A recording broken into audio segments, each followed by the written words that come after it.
നമസ്കാരം സുഹൃത്തുക്കളെ, welcome to my talk show.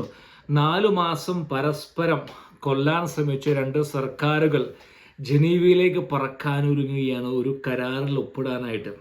ഈ വെള്ളിയാഴ്ചയാണ് അമേരിക്കയും ഇറാനും കൂടിയുള്ള സമാധാന കരാറ്. വെള്ളിയാഴ്ചക്ക് ഇനി ദിവസങ്ങൾ മാത്രം ബാക്കിയുള്ളൂ.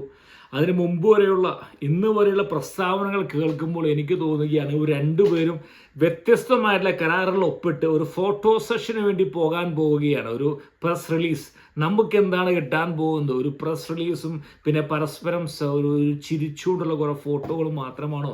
പാകിസ്ഥാൻ പ്രധാനമന്ത്രി ഷഹബാസ് ഷെരീഫ് പറഞ്ഞു എല്ലാം ഒത്തുതീർപ്പായി. ട്രംപ് ഉടനടി പോസ്റ്റ് ചെയ്തിരിക്കുകയാണ്, ലോകത്തിലെ കപ്പലുകളെ നിങ്ങൾ എൻജിൻ സ്റ്റാർട്ടാകൂ, എണ്ണ ഒഴുകട്ടെ. അതേ വെള്ളിയാഴ്ചയാണ്, അതെ അതുപോലും വ്യക്തമായിട്ടില്ല വെള്ളിയാഴ്ച തന്നെയാകുമെന്ന്. ഇനി അമേരിക്കയിൽ നിന്ന് ആര് പോകുമെന്ന് അറിഞ്ഞുകൂടാ, ഇനി പേന ആര് പിടിക്കുമെന്ന് അമേരിക്ക ഇതുവരെ തീരുമാനിച്ചിട്ടില്ല. വെള്ളിയാഴ്ചക്ക് 4 ദിവസം ബാക്കിയുള്ളൂ. ട്രംപ് പോകുമോ, വൈസ് പ്രസിഡന്റ് പോകുമോ ഒന്നും നമുക്ക് അറിഞ്ഞുകൂടാ. കഥ ഇവിടെ കൂടുതൽ വിചിത്രമാവുകയാണ്. ഇറാൻ ആണെങ്കിൽ പറയുന്നെങ്കിൽ ടെഹ്റാൻ എന്ന് പറയുകയാണ് നമ്മൾക്ക് 12 ബില്യൺ ഇറാന്റെ ഫ്രീസ് ചെയ്ത കുറേ പണം നമുക്ക് കിട്ടുമെന്ന് അവിടുത്തെ മാധ്യമങ്ങൾ പറയുകയാണ്. അമേരിക്കൻ മാധ്യമങ്ങൾ വ്യത്യസ്തമായി പറയുകയാണ്.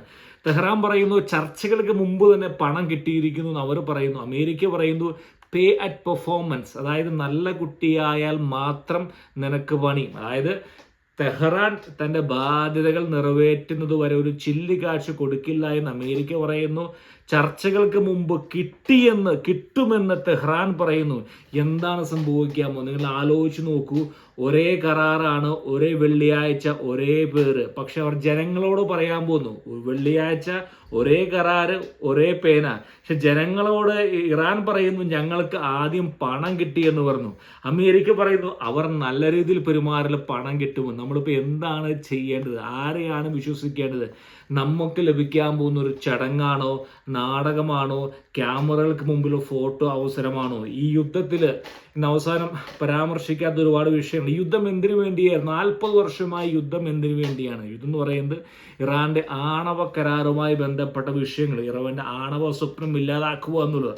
അതിലെന്തോ ഉടമ്പടിയിൽ എന്തോ പരാമർശിക്കുന്നുണ്ട്. 60 ദിവസം കൊണ്ട് ഇറാന്റെ ഈ റിച്ച് യുറേനിയം ആർക്കോ കൈമാറും, നശിപ്പിക്കുമെന്നോ അങ്ങനെയോ കൈമാറും എന്നൊക്കെ. അതെന്തെങ്കിലും ആയിക്കോട്ടെ, ഏറ്റവും വലിയ ചർച്ചാ വിഷയമാകാത്ത വിഷയം എന്ന് പറയുന്നത് ഇറാന്റെ ആണവ പദ്ധതി. അതിനെപ്പറ്റി യാതൊരു ചിന്താഗതിയോ അല്ലെങ്കിൽ അതിനെപ്പറ്റി ഒരു പരാമർശമോ ഒന്നും. രണ്ടാമത് ഇറാന്റെ പ്രോക്സി ഗ്രൂപ്പുകൾ, ഇറാൻ നേരിട്ട് കൈ മലിനമാകാതെ സ്വാധീനം ചെലുത്താൻ ഉപയോഗിക്കുന്ന പ്രോക്സികളെ പറ്റി ഈ യുദ്ധത്തിന്റെ ഈ ഒരു അവസാന ഘട്ടത്തിൽ പോലും ഇതിനെപ്പറ്റി ഒരു ചർച്ചകൾ പോലുമില്ല. അതായത് ഇറാൻ തന്റെ കൈകരുകൾ പൂർണ്ണമായിട്ടും ശക്തിയായിട്ട് നിലനിർത്താൻ പോവുകയാണ്. ഇപ്പോൾ എന്തായി തീരും ഈ വാസം നിങ്ങൾ പറയുക? ഒരു വിജയി എങ്ങനെ പെരുമാറുന്നു എന്ന പോലെയാണ് ഇറാൻ പെരുമാറുന്നത്. ഇവിടെ ഇതിലേക്ക് പുറകിലേക്ക് എത്തിയിരിക്കുന്ന ആരാണ്? ഇതിലേക്ക് എത്തിയിരിക്കുന്നത് ഒമാന്റെയും ഖത്തറും കൂടിയാണ്. 10-17 മണിക്കൂർ ചർച്ചകൾ നടത്തി എന്നാണ് പറയുന്നത്. പക്ഷേ ഞാൻ പറയുന്നു ഒമാനും ടെഹ്റാനും ഒന്നുമല്ല ഇതിൻ്റെ പുറകിൽ ഈ ഒരു സംജോത അല്ലെങ്കിൽ ഈ ഒരു വിഷയത്തിലേക്ക് വരാനുള്ള മെയിൻ കാരണം എന്ന് പറയുന്നത് ചൈന മാത്രമാണ്. ചൈനയാണ് ഇറാന്റെ ഏറ്റവും വലിയ ഉപഭോക്താവ്. അതുപോലെ അമേരിക്കയുടെ ഏറ്റവും വലിയ ആഗോള എതിരാളി ആരാണ്? ചൈന. തിരശ്ശീലയുടെ പുറകിൽ ഈ പ്രതിസന്ധി താൽക്കാലികമായി അവസാനിപ്പിക്കാൻ ശ്രമിക്കുന്ന ഒരേ ഒരു വ്യക്തി എന്ന് പറയുന്നത് ചൈന മാത്രമാണ്. കാരണം എന്തുകൊണ്ടാണ്? നിങ്ങൾക്ക് എൻ്റെ ചാനൽ കാണുന്ന എല്ലാവർക്കും വളരെ വ്യക്തമായിട്ട് അറിയാം. ചൈനയാണ് ഈ എണ്ണ വാങ്ങുന്നത്. നിങ്ങൾ ചിന്തിച്ചു നോക്കുക. അതായത് ഉക്രൈൻ റഷ്യ യുദ്ധത്തിൽ $122 വരെ ബാരൽ പോയത്, 130 വരെ. ഇന്ന് 105 വരെ മാക്സിമം. ഇറാൻ ഏതോ ഹോർമസ് കടലെടുക്ക് അടച്ചിട്ട് പോലും 105 വരെ പോയുള്ളൂ ഒരു ബാരൽ. 112 വരെ മാക്സിമം പോയി. കാരണം എന്തുകൊണ്ടാണ്? കാരണം വളരെ സിമ്പിളാണ്. കാരണം ചൈന എണ്ണ വാങ്ങി നിർത്തിയിട്ട് ഡിമാൻഡ് അങ്ങ് കുറച്ചു. അപ്പം അതുകൊണ്ട് തന്നെ ആദ്യ മണിക്കൂറുകളിൽ ഇപ്പോൾ എണ്ണ വില കൂടുതൽ ഇടിയാണ് മെയിൻ കാരണം എന്ന് പറയുന്നത് വേറെ ഒന്നും കൊണ്ടല്ല. അതായത് പെട്രോൾ വില കൂടുതലായിട്ട് വില കുറയ്ക്കുന്നതിൽ ചൈന ഇടപെട്ടത് കൊണ്ട് മാത്രമാണ് 120-130 പോകാതെ രക്ഷിച്ചുകൊണ്ടിരുന്നത്. ഇന്ന് അതായത് ചൈന ഏറ്റവും കൂടുതൽ എണ്ണ പോയി മാറുകയായിരുന്നു. അപ്പോൾ കാര്യം വേറെ വളരെ സിമ്പിളാണ്. എണ്ണയുടെ വരവ് ഇല്ലാതായപ്പോൾ ചൈനയ്ക്ക് വല്ലാതെ അവസ്ഥയിലേക്ക് എത്തി നോക്കി. അപ്പോൾ ഹോർമുസ് കടലിടുക്കിലെ എണ്ണയുടെ വരവാണ് ഇപ്പോഴത്തെ മെയിൻ പ്രശ്നം. വേറെ ഒന്നുമല്ല, ഈ പറയുന്ന മിസൈൽ പരിപാടികളോ അല്ലെങ്കിൽ ഈ ആണവ പരിപാടികളോ ഒന്നുമല്ല. എണ്ണ ഒഴുകട്ടെ. ട്രംപ് പറയുന്നു എണ്ണ ഒഴുകട്ടെ എന്ന് പറയുമ്പോൾ ഇപ്പോൾ കേന്ദ്ര ബിന്ദു മുഴുവൻ എണ്ണയിലേക്കാണ്.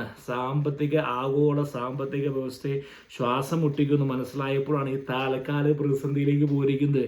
ഇതുകൊണ്ടൊന്നും ഈ പ്രശ്നം ഇവിടെ ഒന്നും തീരാൻ പോകുന്നില്ല. നമ്മളിവിടെ ഇനി ശരിയായ പ്രശ്നം നമ്മൾ മനസ്സിലാക്കേണ്ടതെന്ന് പറയുന്നത്, ഈ ഒപ്പിട്ട ശേഷം ടാങ്കറുകൾ ശരിയായ ദിശയിൽ പോകുന്നുണ്ടോ, തുറക്കുന്നുണ്ടോ, 12 ബില്യൺ കിട്ടാൻ പോകുന്നുണ്ടോ, അതായിരിക്കും പറയാൻ പോകുന്നത്. അത് കിട്ടാതെ ഈ പറയുന്ന വെള്ളിയാഴ്ച ഇവരും രണ്ടുപേരും ഒപ്പിട്ട് ഒരേ കസേരയിൽ, ഒരേ മേശയിൽ, ഒരേ പേന കൊണ്ട് വ്യത്യസ്തമായ കരാറിൽ ഒപ്പിടുമ്പോൾ ഒരു പക്ഷേ അവസാനം എന്തായിരിക്കും സംഭവിക്കാൻ പോകുന്നത്? ടാങ്കറുകൾ ഹോർമുസിൽ കൂടി പോയില്ലെങ്കിൽ, അല്ലെങ്കിൽ എണ്ണ ഒഴുകിയില്ലെങ്കിൽ ഈ പറയുന്ന ഒരു പരിപാടിയും നടക്കാൻ പോകുന്നില്ല. ഈ പറയുന്ന ഒരു സമാധാന കരാറും വരാൻ പോകുന്നില്ല. സംഭവം ഇത് തന്നെയാണ്. എണ്ണ ഒഴുകിയാൽ പ്രശ്നം തീരും. എണ്ണ ഒഴുകട്ടെ എന്ന് നമുക്ക് ആഗ്രഹിക്കാം.